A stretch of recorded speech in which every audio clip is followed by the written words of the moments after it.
नमस्कार कीजिए स्वीकार। इस वक्त हम नौतन विधानसभा में और हमारे साथ बातचीत करने के लिए फौजी चित्तरंजन पटेल जी हैं और यहाँ नौतन विधानसभा की भावी उम्मीदवार भी है। सर, हमारे चैनल में आपका स्वागत है। आपका भी बहुत बहुत स्वागत है और धन्यवाद। सर, प्रशांत किशोर जी आ रहे हैं यहाँ पे नौतन विधानसभा में, किस तरह की तैयारी चल रही है, कितना लोग इस सभा में आएंगे? जी, प्रशांत किशोर जी नौतन विधानसभा के बैरिया प्रखंड के पखनाहा में आ रहे हैं और उनका आगमन 29 जून को तय हुआ है। तो वहाँ पे हम लोग का जो टारगेट है वो लगभग 30,000 प्लस लोगों को वहाँ पे भीड़ जुटाने की चल रही है। और इसी संबंध में कल हम लोग वहाँ पे जाके सभा स्थल पे जाके प्रभारी महोदय जो जिला पश्चिम चंपारण के हैं उनके साथ में जाके वहाँ पे निरीक्षण किया है और जगहों का वहाँ पे निर्धारण किया है, कहाँ पे स्टेज लगेगा, कहाँ पे सीटिंग होगा, कहाँ पे लोगों को खाने की व्यवस्था होगी, कहाँ पे पार्किंग की व्यवस्था होगी। और जो कार्य है, ये जो सभा को सफल बनाने का कार्य है, इसमें जन स्वराज का हर एक कार्यकर्ता पूरे जोर शोर से पूरे अपने एनर्जी के साथ में लगा हुआ है। प्रशांत किशोर जी आ रहे हैं यहाँ पे कि उनके आने से किस तरह से क्षेत्र में माहौल है प्रशांत किशोर को सुनने के लिए लोग? देखिए, प्रशांत किशोर जी की जितनी भी सभाएं हो रही हैं, इससे विगत जितनी भी सभाएं हुई हैं, आपने देखा होगा कि वहाँ पे किस तरह का हुजूम इकट्ठा हो रहा है। लोगों में एक उम्मीद जगी है। प्रशांत किशोर जी के जो सभा हो रही है, लोग वहाँ पे एक उम्मीद, एक लालसा और एक भविष्य को देखते हुए जा रहे हैं वहाँ पे। तो सभाओं का जो आयोजन, जितना भी सभा हुआ है, जितना भी तय माना गया है कि इतने लोग वहाँ पहुँचेंगे, उसके 2 गुना 1.5 गुना लोग वहाँ पे पहुँच रहे हैं और लोगों में एक उत्साह बढ़ रहा है। बिहार बदलाव के मुहिम में बहुत ही मजबूती के साथ और पूरे एनर्जी के साथ लोगों का सहयोग हो रहा है। क्या प्रशांत किशोर आ रहे हैं तो विशेष फायदा किन लोगों को होगा, किन लोगों पर ज़्यादा आकर्षित हो रहे हैं प्रशांत किशोर? युवाओं के लिए किस तरह से कर रहे हैं, विरोधियों के लिए क्या सोच रहे हैं, युवा के लिए, बेरोजगार के लिए किस तरह का उनका सोच? देखिए, जो प्रशांत किशोर जी हमारे जन स्वराज पार्टी के प्रणेता हैं और जन स्वराज पार्टी के जो 5 संकल्प है, मुख्यतः उन्हीं बिंदुओं को मद्देनजर रखते हुए काम हो रहा है। जो 5 चीज़ें हैं, उसमें पहला बिंदु, जो पहला स्तंभ का जो पहला पॉइंट है, वो प्लान बंद करने का और बिहार के अंदर ही रोजगार देने की बात कही जा रही है। दूसरा जो बिंदु है, उसमें बेहतर शिक्षा, विश्व स्तरीय शिक्षा देने की बात कही जा रही है। जो तीसरा बिंदु है, उसमें जो आप देख रहे हैं, सुन रहे होंगे, अभी 400 रुपया पेंशन चल रहा है, उसको 2,000 देने की बात कही जा रही है। उसमें महिलाओं के लिए भी सरकार की गारंटी पे 4% की दर पे राशि उपलब्ध कराने की बात कही जा रही है, जिससे महिलाएं अपना स्वरोजगार कुछ कर सकें, घर में छोटे मोटे रोजगार कर सकें और अपना ज़िंदगी बेहतर कर सकें। जो हमारे किसान भाई लोग हैं, जो हमारे गार्जियन हैं किसान, जो अन्नदाता हैं, और आप देखेंगे कि बिहार जो है एक कृषि प्रधान प्रदेश है और मुख्यतः जो हमारा जिला पश्चिम चंपारण है, ये कृषि प्रधान ये जिला है। तो किसानों के लिए भी वहाँ पे देखेंगे आप कि जितने खर्चा लगता है उतना निकल भी नहीं पाता है। खेती में जो भी खर्च होता है उतना निकल भी नहीं पाता। उसके लिए मनरेगा के तहत जितनी भी मजदूरी लगेगी उसका सरकार वहन करेगी। ये मुख्यतः 5 बिंदुओं पे प्रशांत जी का और पूरे जन स्वराजियों का काम चल रहा है। इसके साथ साथ देखिए, आप देखेंगे कि विगत कुछ वर्षों में सत्ता तो बदला है लेकिन व्यवस्था नहीं बदला है। तो जन स्वराज पार्टी व्यवस्था के साथ, सत्ता के साथ साथ, पूरा सिस्टम के साथ साथ में पूरा बदलाव, जो करप्शन है, भ्रष्टाचार के साथ साथ में, सबको बदलने के साथ साथ में सत्ता में आने की बात कर रही है। सत्ताएं तो बदल रही हैं लेकिन जो व्यवस्था है जो का त्यों है। विरुद्ध पेंशन को बढ़ाकर 1100 रुपये किया गया, आप क्या इसको किस तरह से आप देखते हैं? ये सरकार के द्वारा इसलिए बढ़ाया गया है कि सरकार को अभी लग चुका है कि जो 400 रुपया भीख रूपी, जो एहसान रूपी जो पेंशन था, उसको अगर हम नहीं बढ़ाएंगे, जन स्वराज पार्टी इसको 1100 रुपये नहीं 2,000 देने की बात कह रही है। तो कहीं ना कहीं जो सरकार है, ये जो जन स्वराज का जो संकल्प है, जो बिंदु है, जो पॉइंट्स है, उसको कॉपी करने की काम की है। और चलिए, सरकार ने खैर 1100 रुपया किया, कहीं ना कहीं हमारे बातों का, जो हमारे संकल्प थे, हमारे पॉइंट्स है, उसका सरकार के ऊपर कुछ तो असर पड़ा है। क्या लगता है जो प्रशांत किशोर की वादा जो कर रहे हैं, सरकार कॉपी कर रही है, कहीं सारा कॉपी कर लिया तो प्रशांत किशोर तो इस मुकाम तक नहीं पहुंच पाएंगे? प्रशांत किशोर केवल ये 5 बिंदुओं को लेकर के ही जनता के बीच में नहीं आए। चाहे जो जनता प्रशांत किशोर से जुड़ रही है, इन 5 बिंदुओं के लेकर के ही नहीं जुड़ रही है। जनता यहाँ की जो है इस सरकार से त्राहिमाम हो चुकी है, पूरे बदलाव चाह रही है, सिस्टम बदलने की बात सोच रही है, सत्ताएं तो बदल ही रही हैं, सरकार तो आ रही हैं, जा रही है, सरकार की योजनाएं लागू हो रही हैं और धड़ताल पे कितनी लागू हो रही हैं आप देख रहे होंगे। तो जो जनता का एक विश्वास, एक उम्मीद जगह है, उसको जो अभी वर्तमान सरकार है उसको कॉपी नहीं कर सकती है, उससे जनता को हिला नहीं सकती है। जनता के ऊपर कोई फ़र्क नहीं पड़ना है, जितना भी कॉपी कर ले कोई फ़र्क नहीं पड़ना है। सरकार के द्वारा हाल फिलहाल में वंदे भारत एक्सप्रेस से पाटलिपुत्र से गोरखपुर के लिए रवाना किया गया, इसको आप किस तरह से देखते हैं इसमें? और पाटलिपुत्र से बगहा से जो पाटलिपुत्र के लिए जाती है उसमें भेड़ बकरी के जैसे लोग कसाकर पटना जाते हैं, इसको वंदे भारत हाल फिलहाल में चालू किया, इसको आप किस तरह से देखते हैं? जो वंदे भारत ट्रेन जो चालू किया गया है, ये चुनाव के मद्देनज़र चालू किया गया है, लोगों को लुभाने के लिए गया है।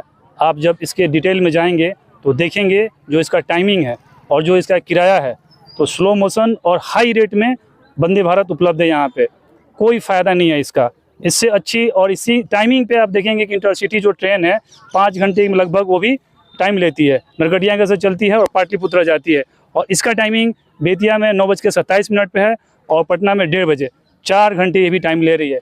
और जब आप फेयर देखेंगे 600 प्लस 650 के आसपास इसका मिनिमम किराया है। आप मुझे ये बताइए कि इतने डिस्टेंस ट्रैवल करने के लिए क्या गरीब आदमी कोई दे सकता है पैसा? क्यों जाएगा इससे? और क्यों 4 घंटा अपना 4 घंटा लगा के जाएगा? 5 घंटे में इंटरसिटी से क्यों नहीं जाएगा? तो टोटली चुनाव को मद्देनज़र रखते हुए जनता को लुभाने का काम किया गया है, और आप देखेंगे जाके कि उसमें कितनी जनता चढ़ रही है। ये फेल होगी ट्रेन। क्या लगता है जनता उतना कमा भी नहीं पाती है जितना उसका किराया रखा गया, इससे मध्यमिक और मिडिल क्लास के लोगों को इससे क्या लुभा पाएंगे? इससे बिल्कुल लुभा नहीं पाएंगे। जनता समझ चुकी है, जागरूक हो चुकी है, और हम यही काम कर रहे हैं, जनता को जगाने का। हर दिन हर क्षेत्र में जाके यही काम कर रहे हैं। जनता इस बहकावे में, इस लुभावे में, इस छलावे में नहीं आने वाली है। और 2025 विधानसभा चुनाव का आप रिजल्ट देखिएगा, सरकार को उखाड़ फेंकने का काम करेगी बिहार की जनता। आप नौतन से भावी विधानसभा के उम्मीदवार हैं, क्षेत्र में जा रहे हैं, किस तरह का जनता के सपोर्ट मिल रही है और जनता के बीच आप क्या क्या मुद्दा लेकर जा रहे हैं? देखिए, पार्टी से मैं जुड़ा हूं, लेकिन इससे पहले मैं एक फ़ौजी भी हूं, फ़ौज में सेवा अपना दे चुका हूं। तो आप मेरे इंडिविजुअल परफेक्ट में देखेंगे तो लोगों का बहुत ही शानदार रिस्पॉन्स मिल रहा है। लोग एक नेता की तरह नहीं, मुझे एक बेटा की तरह प्यार दे रहे हैं। और जो जन स्वराज का जो 5 संकल्प है, जो वादे हैं, ये हम घर घर जाके बता रहे हैं, जनता को जागरूक कर रहे हैं, जनता को आवाज़ दे रहे हैं, जनता को जागरूक करने का काम कर रहे हैं। किसी के छलावे में नहीं आना है, बहकावे में नहीं आना है। आपको अपने बच्चे के भविष्य के बारे में सोचना है। जो आपके नौजवान हैं, जो सवांग हैं, जो प्लान का दंश झेल रहे हैं और जब परिवार को उनकी ज़रूरत पड़ती है उपलब्ध नहीं रहते हैं, उनके बारे में सोचना है। जो आपके बुजुर्ग हैं, जो महिलाएं हैं, जो किसान हैं, उनके बारे में सोचना है। और खैर, इन सब के अलावा हर क्षेत्र का, हर पंचायत का अपना एक मुद्दा होता है। तो हमारा मेन मोटिव यही रहता है कि हर पंचायत के जो स्थानीय मुद्दे हैं उसको भी आइडेंटिफाई करना, उसको मार्क करना और उस पर बातचीत करना। तो नौतन विधानसभा में 2 प्रखंड आते हैं, बैरिया प्रखंड और नौतन। आप जब देखेंगे तो लगभग 10-12 जो प्रखंड हैं, जो 10-12 पंचायतें हैं, आप पटजिरुआ से लेके उधर से उत्तरी पटजिरुआ, दक्षिणी पटजिरुआ, उसके बाद आप आगे बढ़ेंगे पकनाहा डुमरिया, फुलियाखाड़, लौकड़िया, सिराजपुर, मंगलपुर, कोतराहा, ये डायरेक्टली इफेक्टेड है बाढ़ के कटाव से, बांध के कटाव से, बाढ़ की समस्या से। तो हमारा मेन मोटिव जो है, मेन फोकस है कि वहाँ पे उसका परमानेंट सॉल्यूशन हो। और इस मुद्दे को मैंने पहले भी उठाया है, लोगों का काफ़ी अच्छा रिस्पॉन्स रहा है। और वहाँ जब मैं घूमने गया तो लोगों का भी यही, वहाँ से जो मेन मुख्य समस्या है निकल के आया। और इस पे आप जब धरातल पर जाएंगे तो देखेंगे कि सरकार के द्वारा कोई परमानेंट सॉल्यूशन नहीं किया गया है। जब बाढ़ आता है, बांध कटता है, लोगों का जान मान हानि जब होता है, खतरे में पड़ता है, तो सरकार क्या करती है? बस टेम्प्रोरी इलाज करती है। कोई भी परमानेंट सॉल्यूशन नहीं हुआ है। आपको आखिर इस चुनावी मैदान में उतरने का क्या कारण था, क्यों उतरे? देखिए, चुनावी मैदान में उतरने का मुख्यतः यही कारण है, मैं नौतन प्रखंड से आता हूं, और नौतन प्रखंड और बैरिया प्रखंड बहुत ही सुदूर इलाके हैं, जहां पे विकास रूपी जो चीज़ है वो पब्लिक वहां की देखी नहीं है। और मैं जॉब करते हुए भी जब मैं छुट्टियों में आता था, ब्लॉक में हम जाते थे, तो वहाँ की जो समस्याएं हैं वो देखते थे। समस्याओं के अलावा वहाँ पे जो ब्लॉक की जो घुसखोरी है, जो लूट है, जो खसोट है, जो वहाँ की बेरोज़गारी की जो समस्या है, हर गांव हर पंचायत का एक अपना समस्या है। जो स्वास्थ्य की जो व्यवस्थाएं हैं, लचर व्यवस्था, इन सब समस्याओं को देख करके देश सेवा तो मैंने किया है, समाज सेवा में आके डायरेक्ट मुख्यतः प्रत्यक्ष रूप से समाज को ऊपर उठाना चाहता हूँ। अपने नौतन प्रखंड और बैरिया प्रखंड को सेवा देना चाहता हूँ। मुख्यतः इन्हीं चीज़ों के लेकर के मैं पार्टी से जुड़ा हूँ और चुनावी मैदान में उतरा हूँ। आप नौतन विधानसभा में आपकी क्या कमियां सबसे ज़्यादा दिख रही हैं?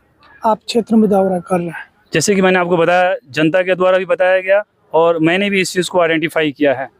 जो मुख्यतः 10-12 बहुत समस्याएं तो बहुत हैं, लेकिन जो 10-12 पंचायतें हैं डायरेक्ट बाढ़ और कटाव के चपेट में आ रहे हैं।